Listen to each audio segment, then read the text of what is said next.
3/meaning a soliloquy. Let us suppose that indication is excluded, expression remains. What is expression? It is a sign charged with meaning.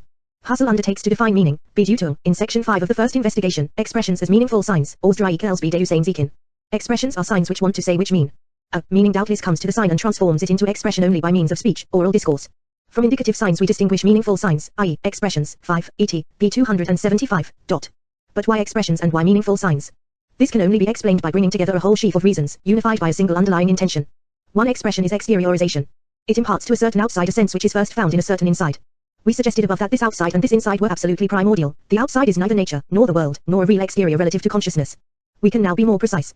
The meaning, Bedeutung, intends an outside which is that of an ideal object.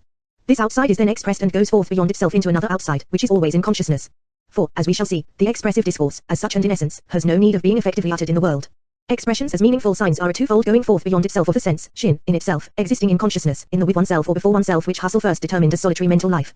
Later, after the discovery of the transcendental reduction, he will describe this solitary life of the soul as the noetic sphere of consciousness.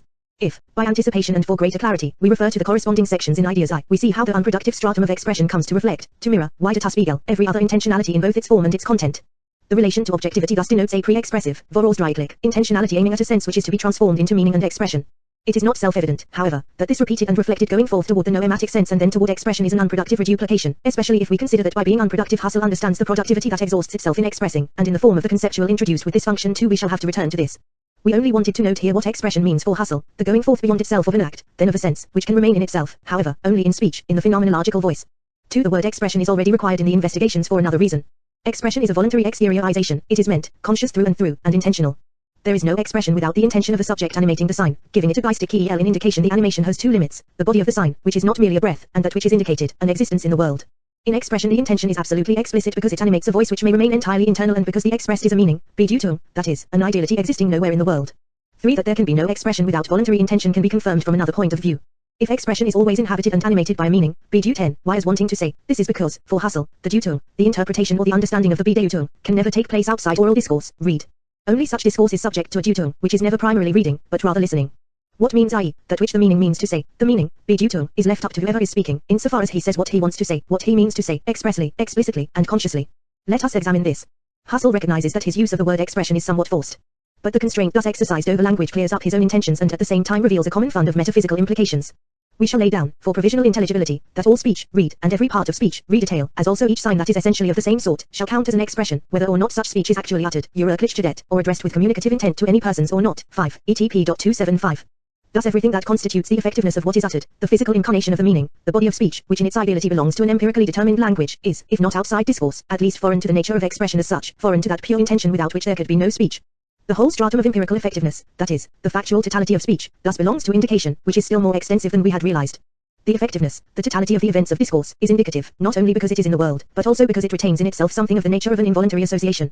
For if intentionality never simply meant will, it certainly does seem that in the order of expressive experiences, supposing it to be limited, Husserl regards intentional consciousness and voluntary consciousness as synonymous. And if we should come to think, as Husserl will authorize us to do in Ideas I, that every intentional lived experience may in principle be taken up again in an expressive experience, we would perhaps have to conclude that, in spite of all the themes of receptive or intuitive intentionality and passive genesis, the concept of intentionality remains caught up in the tradition of a voluntaristic metaphysics, that is, perhaps, in metaphysics as such. The explicit teleology that commands the whole of transcendental phenomenology would be at bottom nothing but a transcendental voluntarism. Sense wants to be signified, it is expressed only in a meaning, voloidia, which is none other than a wanting to tell itself proper to the presence of sense. This explains why everything that escapes the pure spiritual intention, the pure animation by Geist, that is, the will, is excluded from meaning, Bedeutung, and thus from expression. What is excluded is, for example, facial expressions, gestures, the whole of the body and the mundane register, in a word, the whole of the visible and spatial as such. As such, that is, insofar as they are not worked over by Geist, by the will, by the geistig Geist which, in the word just as in the human body, transforms the Körper into Leib, into flesh. The opposition between body and soul is not only at the center of this doctrine of signification, it is confirmed by it, and, as has always been at bottom the case in philosophy, it depends upon an interpretation of language. Visibility and spatiality as such could only destroy the self-presence of will and spiritual animation which opens up discourse. They are literally the death of that self-presence. Thus, such a definition excludes, from expression, facial expression and the various gestures which involuntarily, accompany speech without communicative intent, or those in which a man's mental states achieve understandable expression for his environment, without the added help of speech. Such utterances, are not expressions in the sense in which a case of speech, read, is an expression. They are not phenomenally one with the experiences made manifest in them in the consciousness of the man who manifests them, as is the case with speech. In such manifestations one man communicates nothing to another. Their utterance involves no intent to put certain thoughts on record expressively, in Ausdruck Weise, whether for the man himself, in his solitary state, or for others. Such expressions in short, have properly speaking, no meaning, Bedeutung, 5, et. p. 275. They do not have anything to say, for they do not want to say anything. In the order of signification, explicit intention is an intention to express. What is implicit does not belong to the essence of speech. What Husserl here affirms concerning gestures and facial expressions would certainly hold a fortiori for preconscious or unconscious language. That one may eventually interpret gesture, facial expression, the non-conscious, the involuntary, and indication in general, that one may sometime take them up again and make them explicit in a direct and discursive commentary, for Husserl this only confirms the preceding distinctions. This interpretation, due to, makes a latent expression heard, brings a meaning, b due 10, out from what was still held back. Non-expressive signs mean, b due 10, only in the degree to which they can be made to say what was murmuring in them, in a stammering attempt. Gestures mean something only insofar as we can hear them, interpret, due 10, them. As long as we identify shin and b due tung, nothing that resists the due tung can have sense or be language in the strict sense. The essence of language is in its telos, and its telos is voluntary consciousness as meaning, covine veloidia. The indicative sphere which remains outside expression so defined circumscribes the failure of this telos. However interwoven with expression, the indicative sphere represents everything that cannot itself be brought into deliberate and meaningful speech. For all these reasons, the distinction between indication and expression cannot rightfully be made as one between a non-linguistic and linguistic sign. Husserl draws a boundary which passes, not between language and the non-linguistic, but, within language in general, between the explicit and non-explicit, with all their connotations. For it would be difficult, and in fact impossible, to exclude all the indicative forms from language. At most, then, we can distinguish with Husserl between linguistic signs in the strict sense and linguistic signs in the broader sense. For, justifying his exclusion of gestures and facial expressions, Husserl concludes, it is not to the point that another person may interpret, due 10, our involuntary manifestations, our neural kilocinosa, for example, our expressive movements, and that he may thereby become deeply acquainted with our inner thoughts and emotions. These manifestations or utterances, mean, b due 10, something to him insofar as he interprets, due them, but even for him they are without meaning, b due tungen, in the special sense in which verbal signs have meaning, imponent and sin sprach like azikin they only mean in the sense of indicating, 5, et. p. 275, this leads us to seek the limit of the indicative field still further. Even for him who finds something discursive in another person's gestures, the indicative manifestations of the other are not thereby transformed into expressions. It is he, the interpreter, who expresses himself about them. In the relation to the other perhaps there is something that makes indication irreducible. It does not suffice, in short, to recognize oral discourse as the medium of expressivity. Once we have excluded all the non-discursive signs immediately given as extrinsic to speech, gestures, facial expressions, etc., there still remains a considerable sphere of the non-expressive within speech itself. This non-expressiveness is not only restricted to the physical aspect of expression, the sensible sign, the articulate sound complex, the written sign on paper. A mere distinction between physical signs and sense-giving experiences is by no means enough, and not at all enough for logical purposes. 6, et. p. 276. Considering now the non-physical side of speech, Husserl excludes from it, as belonging to indication, everything that belongs to the communication or manifestation of mental experiences.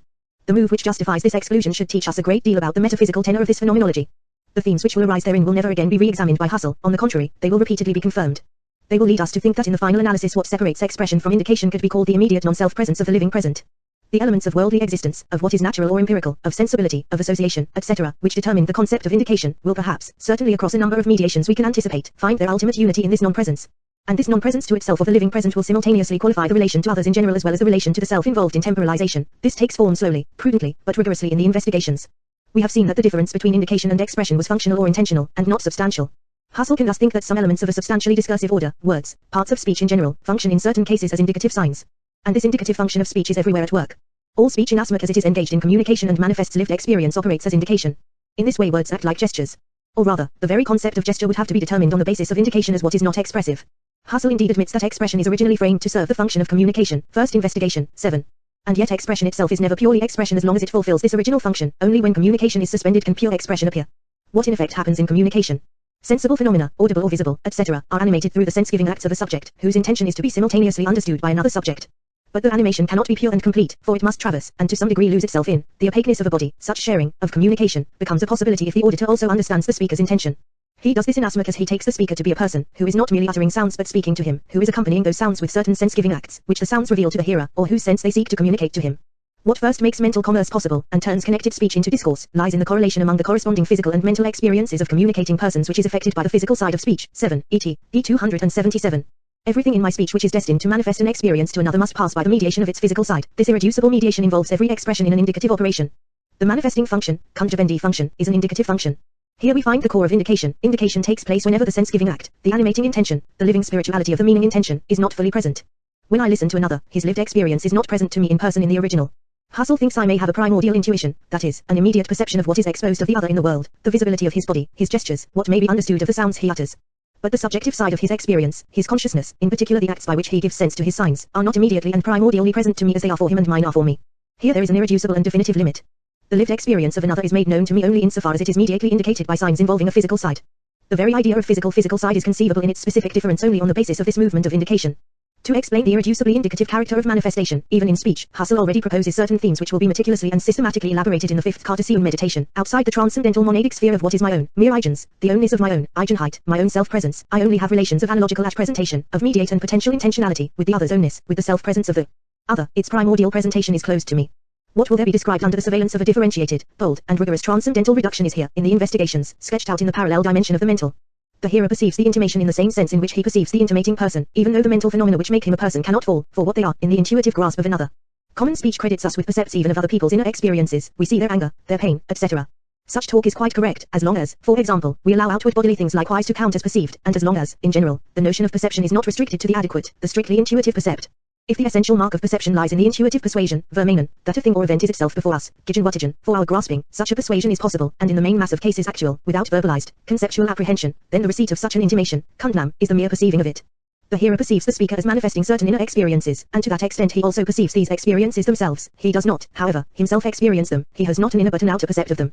Here we have the big difference between the real grasp of what is inadequate intuition, and the putative, vermeined like in asterisk, grasp of what is on a basis of inadequate, though intuitive, presentation. In the former case we have to do with an experienced, in the latter case with a presumed, supposed, being, to which no truth corresponds at all. Mutual understanding demands a certain correlation among the mental acts mutually unfolded in intimation and in the receipt of such intimation, but not at all their exact resemblance. 7. Et. p. 278. The notion of presence is the core of this demonstration. If communication or intimation, kungab, is essentially indicative, this is because we have no primordial intuition of the presence of the other's lived experience. Whenever the immediate and full presence of the signified is concealed, the signifier will be of an indicative nature. This is why kungab, which has been translated a bit loosely by manifestation, intimation in Findlay's English translation, does not manifest, indeed, renders nothing manifest, if by manifest we mean evident, open, and presented in person. The kungab announces and at the same time conceals that which it is to inform us about. All speech, or rather everything in speech which does not restore the immediate presence of the signified content, is inexpressive. Pure expression will be the pure active intention, spirit, psyche, life, will, of an act of meaning, bd 10, that animates a speech whose content, bd 2, is present. It is present not in nature, since only indication takes place in nature and across space, but in consciousness. Thus it is present to an inner intuition or perception. We have just understood why the intuition to which it is present cannot be that of the other person in communication. The meaning is therefore present to the self in the life of a present that has not yet gone forth from itself into the world, space, or nature. All these goings forth effectively exile this life of self-presence in indications. We know now that indication, which thus far includes practically the whole surface of language, is the process of death at work in signs. As soon as the other appears, indicative language, another name for the relation with death, can no longer be effaced. The relation with the other as non-presence is thus impure expression. To reduce indication in language and reach pure expression at last, the relation with the other must perforce be suspended. I will no longer then have to pass through the mediation of the physical side, or any presentation whatever. Section 8. Expressions in solitary life thus follows a path which is, from two points of view, parallel to that of the reduction to the monadic sphere of eigenheit in the Cartesian meditations. The psychic is parallel to the transcendental, and the order of expressive experiences is parallel to the order of experiences in general. So far we have considered expressions as used in communication, which last depends essentially on the fact that they operate indicatively. But expressions also play a great part in uncommunicated, interior mental life. This change in function plainly has nothing to do with whatever makes an expression an expression. Expressions continue to have meanings, be due tungen, as they had before, and the same meanings as in dialogue. A word only ceases to be a word when our interest stops at its sensory contour, when it becomes a mere sound pattern. But when we live in the understanding of a word, it expresses something and the same thing, whether we address it to anyone or not.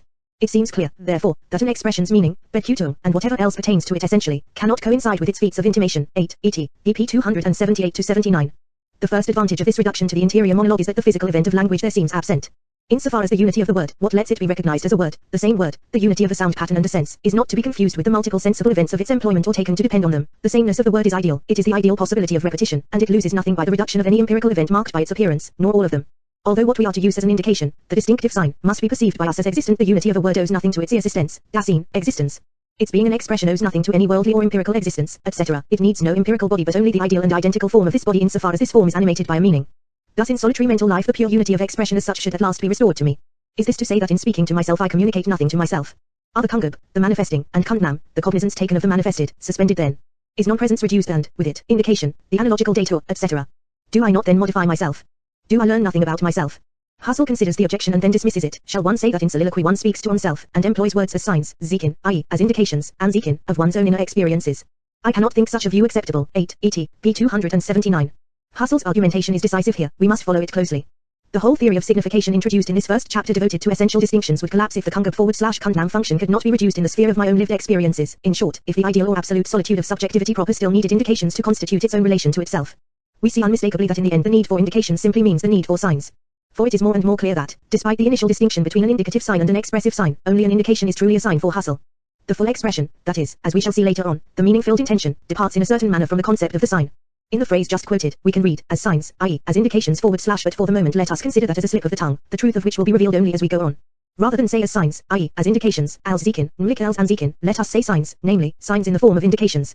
For on the surface of his text Husserl continues for the moment to respect the initial distinction between two kinds of signs. To demonstrate that indication no longer functions in solitary mental life, Husserl begins by noting the difference between two kinds of reference as Hinzeichen, which we must avoid translating as indication for reasons of convention, as well as for fear of destroying the coherence of the text, let us say, arbitrarily, showing, and reference as Anzeichen, indication.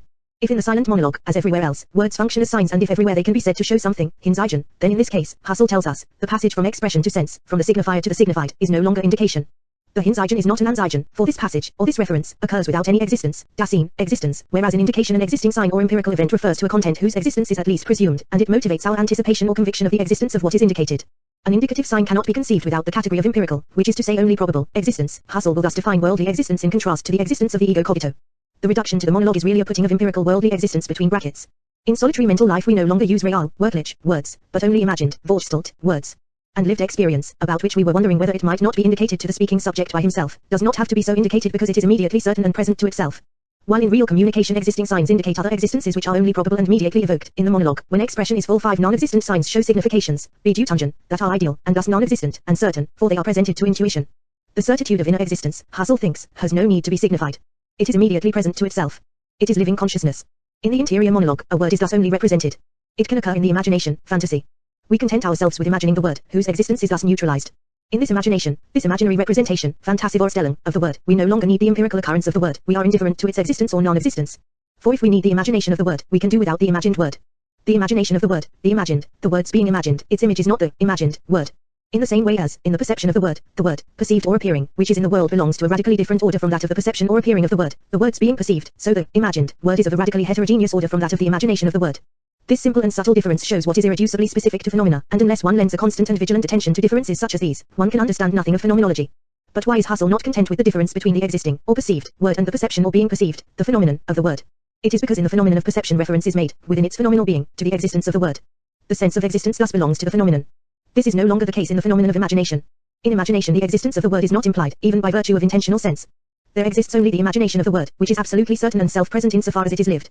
This, then, is already a phenomenological reduction which isolates the subjective experience as a sphere of absolute certainty and absolute existence. This absolute existence only appears by reducing the relative existence of the transcendent world. And the imagination, that vital element of phenomenology, ideas I, already grants this move its privileged medium. Here, in solitary discourse, we are in general content with imagined rather than with actual words. In imagination a spoken or printed word floats before us, though in reality it has no existence. We should not, however, confuse imaginative representations, Fantasievorstellungen, and still less the image contents they rest on, with their imagined objects. The imagined verbal sound, or the imagined printed word, does not exist, only its imaginative representation does so. The difference is the difference between imagined centaurs and the imagination of such beings. The word's non-existence, nicht existence, neither disturbs nor interests us, since it leaves the word's expressive function unaffected. 8, et. p. 279, modified. This argumentation would be fragile indeed if it merely appealed to a classical psychology of the imagination, but it would be most imprudent to understand it in this way. For such a psychology, the image is a picture sign whose reality, whether it be physical or mental, would serve to indicate the imagined object. Husserl will show in Ideas I what problems such a conception leads to. For although it belongs to the existent and absolutely certain sphere of consciousness, an image, being an intentional or noematic sense, is not one reality duplicating another reality. This is not only because it is not a reality, realitat, in nature, but because the noema is a non-real, real, component of consciousness. Saussure was also careful to distinguish between the real word and its image. He also saw the expressive value of a signifier only in the form of the sound image. 5 signifier means sound image. But, not taking the phenomenological precaution, Saussure makes the sound image, the signifier as mental impression into a reality whose sole originality is to be internal, which is only to shift the problem without resolving it. But if in the investigations Husserl conducts his description within the realm of the mental rather than the transcendental, he nonetheless distinguishes the essential components of a structure that will be delineated in Ideas I. Phenomenal experience does not belong to reality, realitat. In it, certain elements really, real, belong to consciousness, hyl euro, morphe, and noesis, but the noematic content, the sense, is a non-real, real, component of the experience. 6 The reality of inner discourse is thus a most differentiated structure. Husserl writes with precision, though without emphasis, a spoken or printed word floats before us, though in reality it has no existence. We should not, however, confuse imaginative representations, Fantasievorstellungen, and still less, our underlining, the image contents they rest on, with their imagined objects. Not only, then, does the imagination of the word, which is not the word imagined, not exist, but the content, the noema, of this imagination exists even less than the act.